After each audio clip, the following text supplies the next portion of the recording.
আসসালামু আলাইকুম, সবাইকে স্বাগতম আরেকটি নতুন টিউটোরিয়ালে। আমাদের আজকের বিষয় দক্ষ ব্যবসার জন্য ক্রয় ফর্ম, অর্থাৎ purchasing forms for efficient business. যে কোনো প্রতিষ্ঠান যে কোনো মালামাল কেনার ক্ষেত্রে কিছু ফর্ম ব্যবহার করে, তবে সেখানে প্রধানত দুটি ফর্ম আছে। প্রথমত যেটা ব্যবহার করা হয়, একটি ক্রয়ের অনুরোধ পারচেজ রিকুইজিশন, অন্যটি ক্রয়ের আদেশ পারচেজ অর্ডার। ক্রয় বিভাগের কাজ সুচারুরূপে সম্পাদনের জন্য প্রত্যেক প্রতিষ্ঠান তার চাহিদা ও মান অনুযায়ী ফর্মগুলো তৈরি করে। তবে প্রধানত দুটি ফর্মই বেশি ব্যবহৃত হয়, একটা হচ্ছে পারচেজ রিকুইজিশন আর একটা হচ্ছে purchase order. Purchase requisition form মানে ক্রয় অনুরোধ ফর্ম। ক্রয়ের প্রথম ফর্মটি হচ্ছে ক্রয় অনুরোধ ফর্ম, যেটা সব বিভাগ থেকে তৈরি হয়ে আসে।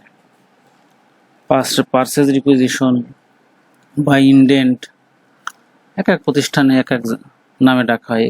কেউ বলে এসপিআর, স্টোর পারচেজ রিকুইজিশন। যে প্রতিষ্ঠানের যে ডিপার্টমেন্ট এই মালামাল বা উপকরণগুলো ব্যবহার করবে, তারা সেটা তৈরি করে পারচেজ রিকুইজিশন তাদের প্রয়োজন অনুযায়ী। এরপরে তাদের যে ঊর্ধ্বতন কর্তৃপক্ষ আছে, তাদের মতামতের ভিত্তিতে সাইন সিগনেচার নিয়ে স্টোরের কাছে প্রেরণ করে। স্টোর সেগুলো যাচাই বাছাই করে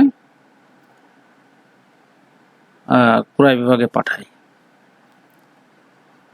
তবে বড় বড় কোম্পানিগুলোতে এটা সম্পূর্ণ কম্পিউটার ভিত্তিক হয়, যেটা অত্যন্ত দক্ষতা দ্রুততার সাথে সম্পন্ন হয়।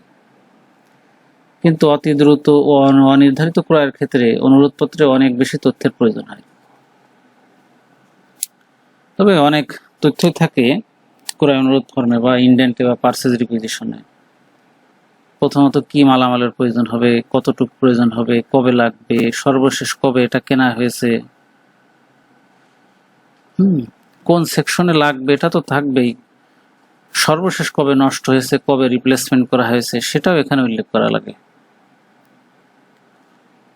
তারপরে আসে পারচেজ অর্ডার, ক্রয় আদেশ ফর্ম। দ্বিতীয় যে ফর্মটা আছে সেটা হচ্ছে ক্রয় আদেশ ফর্ম। এটা পণ্য সরবরাহের জন্য বিক্রেতাকে দেয়া অনুমোদন পত্র, যেটা সরাসরি বিক্রেতাকে দেয়া হয়। এটার ভিতরে উল্লেখ থাকে কি পণ্য, পরিমাণ কত, দাম কত, কোথায় ডেলিভারি দিতে হবে, পেমেন্ট শিডিউল কি হবে, বাকি থেকে নগদে। তারপরে এটা কোথায় তৈরি, কোন দেশের, কি ব্র্যান্ড, সবই উল্লেখ থাকে। এটা ক্রেতা ও বিক্রেতা উভয়ই ক্রয় আদেশকে আইন নথি হিসেবে বিবেচনা করে এবং এটা পণ্য সরবরাহের নিশ্চয়তা বিধান করে। যেহেতু এটা একটা আইনি নথি, সেজন্য ক্রেতা বিক্রেতা এটার একটা কপি সংরক্ষণ করে। এছাড়া একটি সুপরিচালিত ক্রয় বিভাগে বেশ কিছু সংখ্যক মানসম্মত ক্রয় ফর্ম থাকে। সেগুলো নিম্নে আলোচনা করা হলো। প্রধান চুক্তি, মাস্টার এগ্রিমেন্ট, সরবরাহকারী এবং ক্রেতার মধ্যে আইনি চুক্তি। একটা প্রতিষ্ঠানে প্রোডাকশন মানে উৎপাদন পরিচালনা করার জন্য সবসময় যে মালামালের প্রয়োজন হয়, সেটা একটা সরবরাহকারীর সাথে চুক্তি করা, এক বা একাধিক সরবরাহকারীর সাথে চুক্তি করা মাস্টার এগ্রিমেন্টের আওতায় সরবরাহের চুক্তি থাকতে পারে, যারা 6 মাস, 1 বছর বা 5 বছর ধরে একই মালামাল সরবরাহ করবে। কি মূল্যে? অবশ্য মার্কেটে মালের দাম ওঠানামার ভিত্তিতেও নতুন করে দরদাম নির্ধারিত হতে পারে। একটা মাস্টার এগ্রিমেন্ট থাকে, তার ভিত্তিতে মালামাল কেনাকাটা করা হয়। যেরকম বসুন্ধরা গ্রুপ তাদের পেপার মিল পরিচালনা করার জন্য তারা যদি মনে করে ইন্দোনেশিয়ার কোনো পাল্প সরবরাহকারীর নিকট থেকে একটা মাস্টার এগ্রিমেন্ট করবে, তাদের ফ্যাক্টরিতে যত মালামাল উৎপাদিত হবে বসুন্ধরা গ্রুপ আগামী 5 বছর সেটা কিনে নেবে। এটা উভয়ের জন্য ভালো।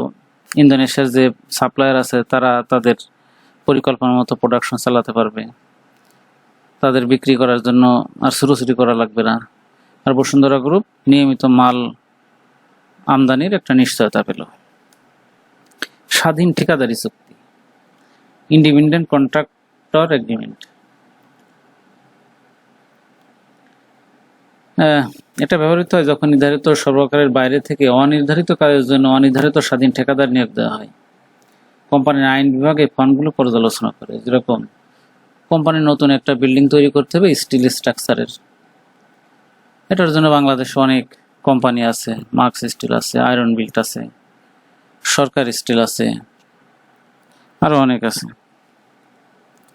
এখন এরা হচ্ছে স্বাধীন ঠিকাদার, তারা একটা বিল্ডিং তৈরি করবে 5 কোটি টাকা, তারা হচ্ছে মালামাল সরবরাহ দিয়ে তারা তৈরি করে দিয়ে যাবে। তারা পুরো বিল্ডিংটা কমপ্লিট করার ঠিকাদারি পেল আর কি। এটা হচ্ছে তাদের আবার একটা এগ্রিমেন্ট করা লাগে তাদের সাথে স্ট্যাম্পে, দুই পক্ষের ঊর্ধ্বতন কর্তৃপক্ষের উপস্থিতিতে। এটা স্বাধীন ঠিকাদারি চুক্তি। এইসব চুক্তি করার জন্য ডিড অফ এগ্রিমেন্ট যেটা হয় সেটা একটা ফর্ম আছে, নির্দিষ্ট কিছু ক্লজ আছে, এই ক্লজগুলো মেনে এই চুক্তিগুলো করা হয়। এরপরে যেটা সবচেয়ে গুরুত্বপূর্ণ, যেটা ভেন্ডর ইভ্যালুয়েশন ফর্ম, বিক্রেতা মূল্যায়ন ফর্ম। নতুন এবং পুরাতন উভয়ের জন্য বিক্রেতা মূল্যায়ন ফর্ম ব্যবহৃত হয়, তবে নতুন বিক্রেতা অন্তর্ভুক্তির সময় এটা বেশি ব্যবহৃত হয়। বিক্রেতা তার মনে করেন 1 বছরে সে 10টা ডেলিভারি দিয়েছে, 10টা ডেলিভারি ঠিকভাবে দিয়েছে কিনা, সময় মতো দিয়েছে কিনা, ভাঙাচুরো মালামাল আসছে কিনা, ত্রুটিপূর্ণ মালামাল আসছে কিনা, ড্যামেজ মালামাল আসছে কিনা, কম আসছে কিনা, তারপরে হচ্ছে ঠিক কোয়ালিটির মালামাল দিছে কিনা, এই সব কিছু বিক্রেতা মূল্যায়ন ফর্মের মাধ্যমে মূল্যায়ন করা হয়। তারপরে ক্লেম ফর ডিফেক্ট গুডস, ত্রুটিপূর্ণ পণ্যের জন্য দাবি। বিক্রেতা কর্তৃক যখন ত্রুটিপূর্ণ পণ্য ডেলিভারি দেওয়া হয় তখন তার পরিবর্তে নতুন ও ভালো পণ্য সরবরাহের জন্য ফর্ম ব্যবহৃত হয়। অনেক সময় সরবরাহকারীরা ত্রুটিযুক্ত, তাদের ভুলে হোক বা সজ্ঞানে হোক, তারা অনেক সময় ত্রুটিপূর্ণ পণ্য ডেলিভারি দিয়ে থাকে। তখন সেটা মনে করেন 100টা মালামাল ডেলিভারি দিয়েছে, তার ভিতরে 5টা খারাপ, সেটা দাবি করার জন্য একটা ফর্ম ব্যবহার করা হয়, সেটা হচ্ছে ক্লেম ফর ডিফেক্ট গুডস। এরপরে আসে রিজেকশন অফ গুডস, পণ্য বাতিল। সরবরাহকৃত পণ্য নির্ধারিত মান অনুযায়ী না হলে পণ্য বাতিল করতে ফর্ম ব্যবহার করা হয়। শুধু নির্ধারিত মান না, মান যদি খারাপ, মানে যদি ভাঙাচুরো মাল আসে, অন্য কোনো কারণে নষ্ট হয়, সে কারণে পণ্য বাতিল করার জন্য একটা ফর্ম আছে। তারপরে আসে পার্সেল অর্ডার ক্যান্সেলেশন, ক্রয়াদেশ বাতিল। আপনি যদি একটি ক্রয়াদেশ বাতিল করতে চান তখন এই ফর্মটি ব্যবহার করতে পারেন। অনেক সময় দেখা যাচ্ছে আমরা ক্রয় অর্ডার দিয়ে দিয়েছি, মানে পার্সেল অর্ডার প্লেস করছি সাপ্লায়ারের কাছে, কিন্তু আমাদের মালামাল আসলে এখন প্রয়োজন না, আমাদের ঊর্ধ্বতন কর্তৃপক্ষ ডিসিশন নিয়েছে যে এটা আসলে আমাদের এখন প্রয়োজন না, আমরা কিছুদিন পরে নেব, অথবা আমরা আরো কিছু নেগোসিয়েশন করতে পারি। সেটা যদি কোম্পানি মনে করে থাকে, তাদের অ্যাডভান্স দেওয়ার আগে আর কি, তবে অ্যাডভান্স দেওয়ার পরে সাধারণত বাতিল করা যায় না। বাতিল করতে গেলে ড্যামারেজ দেওয়া লাগে, সেজন্য ক্রয় আদেশ বাতিল করার জন্য একটা ফর্ম আছে, নির্দিষ্ট ক্লজ আছে, সেটা দিয়ে পণ্য ক্রয় আদেশ বাতিল করা যায়। তারপরে আছে tax form and VAT form. Tax form এবং ভ্যাট ফর্ম, কোম্পানির ট্যাক্সের বিষয়গুলো এবং ভ্যাটের বিষয়গুলো দেখাশোনা করার জন্য আলাদা ডিপার্টমেন্ট আছে, তারা এই ফর্মগুলো ব্যবহার করে। মজুদ তালিকা, স্টক লিস্ট, যেটা বর্তমানে মজুদ সকল মালামালের তালিকার জন্য। এই বর্তমানে মজুদ আপনার হেড অফিসে যত মালামাল থাকে, যেরকম চেয়ার, টেবিল, কম্পিউটার, ল্যাপটপ, সবকিছুরও তালিকা তৈরি করা, যেভাবে তৈরি করতে হয় স্টোরেও কাঁচামাল, ফিনিশড গুডস, সবকিছুরই তালিকা তৈরি করা লাগে। বছরে অনেক প্রতিষ্ঠান বছরে একবার করে, কোনো প্রতিষ্ঠান প্রতি মাসে করে, কোনো প্রতিষ্ঠান 3 মাস পরে করে, কোনো প্রতিষ্ঠান 6 মাস পরে করে। তবে এটা একটা লিস্ট করা উচিত এবং সবাই করে। ইনভেন্টরি, ইনভেন্টরি পরিচালনা করার জন্য একটা ফর্ম ব্যবহার করা হয়, সেটা হচ্ছে ইনভেন্টরি ফর্ম। যখন ইনভেন্টরি পরিচালনা করা হয় তখন এটা ব্যবহার করা হয়। ইনভেন্টরি মানে কোন মাল কি পরিমাণ আছে, কোথায় আছে, স্টোরে কোন লোকেশনে আছে, কি পরিমাণ আছে, আসলে খাতাপত্রে কতটুকু আছে,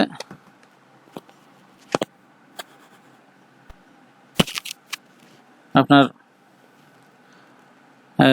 কম্পিউটার ভিত্তিক সফটওয়্যারে কতটুকু আছে আর ফিজিক্যালি কতটুকু আছে এটা দেখা খুবই গুরুত্বপূর্ণ।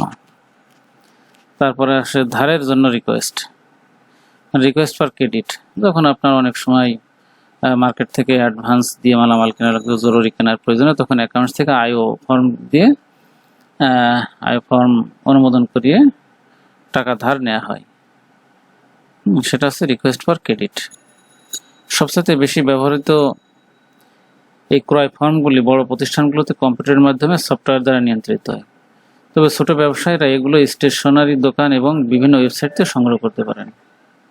দেখো, এই ফর্মগুলো আসলে বেশি ব্যবহার করা হয়। এছাড়া বর্তমানে আসলে কম্পিউটার ভিত্তিক সবকিছু হয়ে গেছে, তো ইআরপি সফটওয়্যার আসছে, আরো অনেক ভালো ভালো সফটওয়্যার আছে, এসবের মাধ্যমে এটা হয়ে থাকে।